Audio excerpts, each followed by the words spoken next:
Deep Dive Film School makes no claim of ownership of the film footage used in this episode. The film footage is owned entirely by the copyright holders. Also, we're going to spoil the hell out of this movie, so this is your warning. Welcome to Deep Dive Film School. Oh, this week we're going to do that one scene from 1993's Jurassic Park. They do move in herds.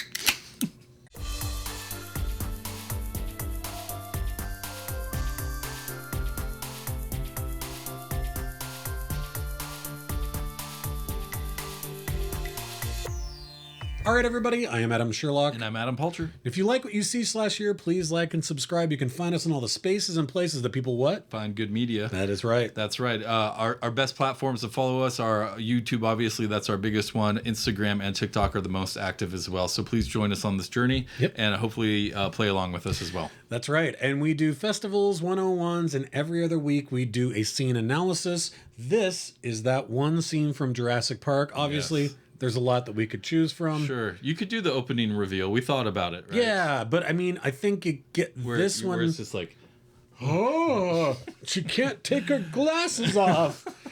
Yeah, but we could have done that. But I think really the main sort of amazingness of that scene also occurs here, which is this is sort of the first big primetime CGI dinosaurs that have ever graced the screen. Yep. And holy God, man, the T-Rex intro all holds up. Oh, hell yeah. It still looks The whole movie great. does. It looks great. Oh, I just mean the CGI. Like, the CGI is not aged. Like, it still looks pretty damn good. It looks good. Also, in the movie, you know, I love this movie. This is definitely a, just something from our childhood, my childhood, definitely 93. So yeah, you know, I was a little bit older, but I was actually when I was thinking about it this time, like I saw it in the theater and told my mom. I totally told my mom like more Hollywood garbage, and she went, "Okay, well, in a couple of years you'll love it again," and she was right. But I literally had that memory where I was like, oh God. For sure. And there was teenage Sherlock, insufferable. Oh, I'm sure. I wish I knew him more. No. No, you don't. It's totally fine that he's gone. But yeah, no, this T-Rex intro, you know, not only is this an obvious huge step in CGI, you know, and just computer graphics, we had seen things like Tron, Ghostbusters, Back to the Future, even The Abyss. Roger Rabbit. Yeah. I don't know if The Abyss was that. Yeah, I guess it. Well, The Abyss is the first CGI. James Cameron is an obvious, like, companion with computer graphics. Yeah, I was just saying that was like the first CGI was The Abyss before this. Gotcha. Like, okay. Yeah, with the little tube of for sure. water Yeah, thing. and so we'd seen things, but like Roger Rabbit, you know, there's elements of people trying to do stuff like this, but it wasn't anything like this. And honestly, the only time we've really ever seen a dinosaur is in a picture or art or in The Land Before Time or something like that. Or you know, you have the really classic claymation dinosaurs, right? And so, but they have that kind of herky jerky movement to them. But I'm just saying a realistic looking dinosaur. Like, you've never seen it other than like an image or not on a Spielberg level. Yeah, not on a Spielberg level. That was you're totally right. Where it was like, oh, this isn't going to be a schlocky hand puppet. Like this is like someone, they're doing these animatronics. Because that's the thing too, is that like, I think what people a lot of times forget when they are talking about Jurassic Park and they're talking about the CGI in it is that it's only those wide shots that's CGI. Everything else is still practical. Everything else is animatronics covered with that's how CGI rubber should be done. I completely agree. I mean, it's just so talk much. To Guillermo del Toro. He does the same thing. It's just that it's so much cheaper you have to have the nowadays practical to do it effects. that way. I get it, but like, but if you can afford it, do the practical effects and then layer shit around CGI a little. Don't go too heavy in it. And you know, obviously, you look at like, you know, Endgame. That was just 100% green screen. Right? Yeah, just blue screens till the cows come. And so like it's obviously gotten off the rails a little bit. Yeah. Maybe not 100%, but you know what I'm saying. No, like I mean, it's a lot. It gets too much. Yeah. But it also attracts a big audience when you can do big things like that and have it be a spectacle. And, you know, it's very much like animation. Like, the reasons The Simpsons is good is because they're animated. They never grow up. You don't have to grow up in an animation. They can go anywhere. It costs nothing to send them to France. They can have an episode in China. Yeah. Exactly. And so, like, the beauty of having, you know, that tangibility of your story in intertwined here. You know, I think that's super important to think about when you're making something with CGI, because it can get lost very quickly when it's nothing but that. If it's nothing but that. And I would say the other thing that this scene in particular shows is you need a great writer, a great director. Yep. You need to have an imaginative set piece, and the danger, or the, you know, for lack of a better term, trouble with the scene, like the thing, you know, the moving chess pieces that keep getting worse, and then, oh God, now it's getting worse, have never had to do with the special effects in a Steven Spielberg film. No. What they have to do with is all of the inventive pieces that you put together, which is why the original Raiders of the Lost Ark movies were so interesting. Yeah. Is because, and I think that there's been something lost over time that doesn't occur anymore, where it's like, it's not just one thing. There isn't just, oh, there's a fire and the fire is coming over here. You know, it's like there's a fire, and there's a snake, and there's like 15 things happening. It is going to get lost.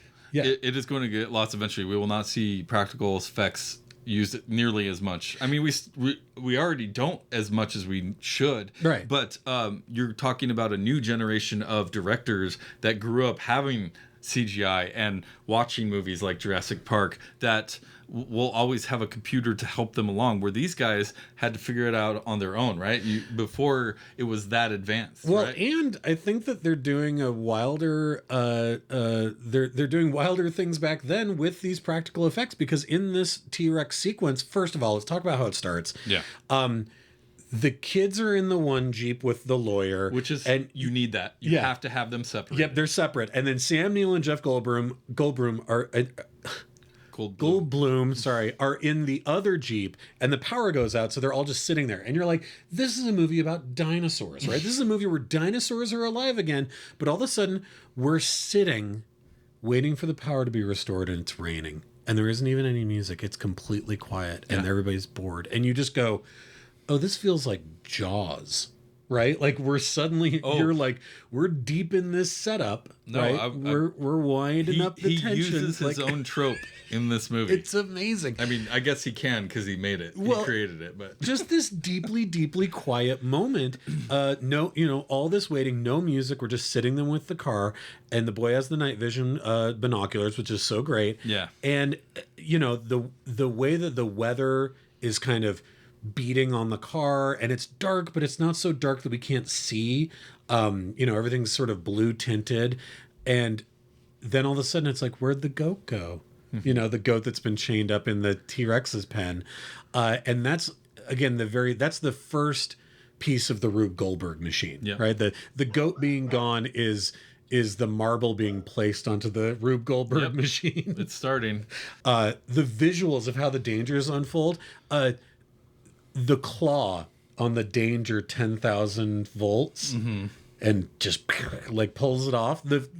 I was like, what a great image that is. Absolutely. I mean, man, Spielberg he's one of the most important directors of all time. I really think that. And I mean, maybe he's overhyped, but like, think of the things he's done and how he's changed film forever. Like, you know, he went to the film school of Hitchcock, so I think he does suspense just as good. He's this generation's Hitchcock. I think you could at least say that. Well, I think it's his love of a scene like the one I just said, like the claw on the 10,000 volt, right? Like, to me, it's like him knowing, like, you gotta have that shot. That's such a great shot, you know? Yeah, like, of course, but like he's created a lot of these genres and tropes on his own, and he uses his own trope here, like you were saying, with the slow reveal of the T-Rex, because you don't see the whole thing right at first. You know, you kind of see it, but you know, you get the eye shot, you get the foot shot in the mud, you get all foot shot in the mud. There's so many great shots here, and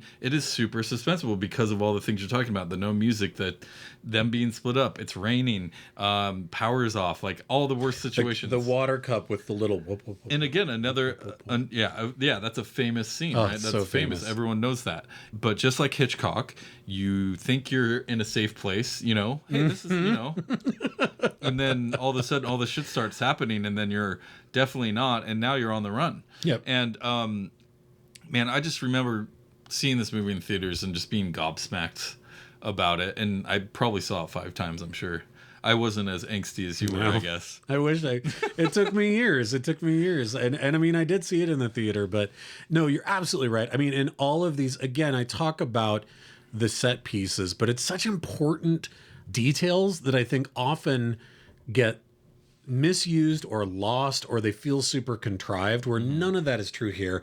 Him using the binoculars, of course they're there in the car with him because it's got all the rest of the tchotchkes. I love that, like when they're trying to find the flares and stuff, they're like pushing away 500 brochure pamphlets for Jurassic Park tours, you know, and it's like, yeah, you're trying to find this stuff, and like the stop moving the flashlight when the T-Rex busts its head down through, and the plastic that keeps it, like all of that feels so natural, and again, I think it's a talent that we scary. don't.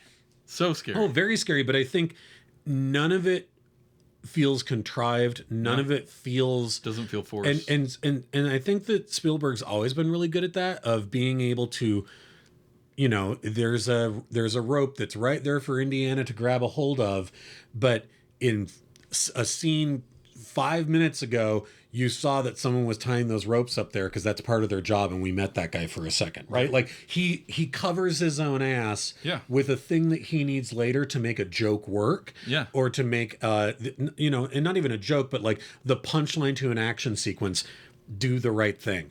And there still is time for jokes here, right? Like, it's a funny movie, and you know, I mean, you think I hate being right all the time. You think of the character development and kind of the back and forth of Sam Neill and Laura Dern, like great casting here, and then this is when everyone fell in love with Jeff Goldblum. Oh this my is when God, he turned sexy, right? No, that was The Fly. The Fly. I don't know. He's pretty weird looking in The Fly. I don't know. He has some moments. I mean, he's a handsome man. Don't get me wrong. I would sleep with him. Jeff, handsome for a man. But no, I totally agree with you. I think Spielberg is an underrated part of this scene is the sound design. Oh my God. It's crazy because, like you said, no music, so it's really about the sound design here.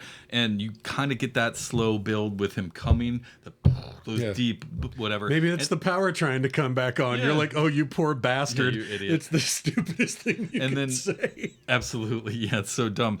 And then you, of course, get that epic roar of the T-Rex roar when you get that big reveal. Oh, God. It's amazing. And there's just so much. It's creating that tension, right? It's creating that I don't know, all that, and then of course we get the lawyer. Well, that's the thing. Like that's what I'm saying. Like we still have time for humor because he runs and he's like, "Where the hell's he going?" He's like, "When you have to go, you got to go," you know. And then he's hiding in there, and like it's such an incredible gag where the T-Rex just stomps down the door, and the entire thing falls away, and it's just him on the toilet. Oh, it's a great gag. It's such a great scene. Even though it's amazing. Not, it looks like he's taking a shit too. Right, exactly. And he's not, but it's just like what, you know, if you're gonna kill someone on a toilet, they better be sitting down. Yeah, and you're like, they try to hide, right? He tries to hide, and then which also that actor is the guy who runs, because I've always been like, why do I know him? And we were talking about this a couple weeks ago, of those ubiquitous movies that your family owned on VHS. So you've seen that movie 300 times. Sure. The lawyer, literally the only other thing of real note that he's done movie-wise is he's the second motel clerk in Planes, Trains, and Automobiles that he sells his watch to. I know, he's like, you got $500 and a good watch. That's the lawyer. Casio. Yeah, I have a Casio. That's him. Yeah, no, I know. Yeah, that's good. But for whatever reason, it's like I see him and I go, oh, I know him. Planes, Trains. Yeah, just such a nostalgic movie. I think for a lot of people. And I don't know. Just so I always have a special place in my heart. The rest of them, you can fucking have them. Oh, you can have them. Yeah, I don't need. Love the first one. Yeah. Well, and again, like I was saying, I mean, the fact that in this sequence, there's a moment where the scariest thing is that a car might crush you. Yeah. Rather than the T-Rex. Like that to me shows so much attention to detail that doesn't occur in the other movies. For sure. We get this scene at the end of or this part at the end of this scene where they are hanging on for their life and that car is getting pushed over. And that's the scariest part. Yeah. Not the T-Rex. And you're like, that's at that moment it's not. But that's what I'm saying. Yes. That shows imagination, right? Yes. That shows attention to detail that you're like, at one point the kid like maybe drowning in mud. Is that worse than getting eaten by a T-Rex? Maybe being crushed between a retaining wall and a car. Drowning in mud sounds pretty bad. Is that as bad as... You know what I mean, though? It's like there are other equally as bad dangers in the moment, even though there's fucking T-Rex in the scene. And I'm like, that we don't pay enough attention to that in a lot of these special effect laden movies nowadays. Oh, for sure. It's because so much is coming at you. Yeah. Right? You have to like keep going. Like there's some movies that are just so funny. Like something like This Is the End is like has so many jokes in it that you forget about half of them because you're wrapped up in the movie, right? But then on rewatch, you're like, oh my god! I just rewatched Suicide Squad, the good one. Oh it's so good. The gun one the other day, and that's exactly how I felt. As I was like, oh, I missed a bunch of this stuff the first time around. Yeah. Or I forgot about it or whatever, but like there's just stuff that, and I think that's the same thing. I don't know, that recall, right? Yeah. Because there is so much coming at you, and if you apply that to special effects, that is that times 1,000. Well, and then you're just, and you know, at the end of a sequence like this one that we've just done, you're just sitting there trying to catch your breath, and you don't even really know what happened. Yeah. Right? You can't even be like, oh, there was a dinosaur. It was because scary. It is a whole thing. It's one big thing, right? Yeah. It's one piece of art. Yeah. But there's obviously parts, and the reason this whole segment exists is because you can tell a story within a story, and be able to dissect what that means, not only about the whole movie, but in the moment itself and for those characters. And have it be like what, 3 minutes long? I mean, how long is this whole? Yeah, it's like 5 minutes maybe. And, obviously it continues later. Yeah. Laura Dern comes back and they save Jeff Goldblum, Ian. Drive faster. Yeah, and that's where you get another epic scene of the chasing in the rearview mirror and all that stuff. Yeah, and another great gag of objects in the mirror maybe larger than they appear. Yeah. Like the whole thing's great. Spielberg's always had a sense of humor. He's always had a great sense of humor. Yeah, well, and that's what makes even something that does have deeply scary parts in it, like Jaws. We're going to need it. We need a bigger boat, right? Like those elements really do make it into something bigger and brighter and more memorable over time. Absolutely. Well, thank you very much for watching. That was that one scene from Jurassic Park. We're going to continue our stand-up comedy festival next week with King of Comedy. Yes, Scorsese film. So stay tuned. Please play along. Our biggest platforms are going to be YouTube, Instagram, and TikTok. So make sure to follow us there. We really appreciate it, and we'll see you next week. Bye, you guys.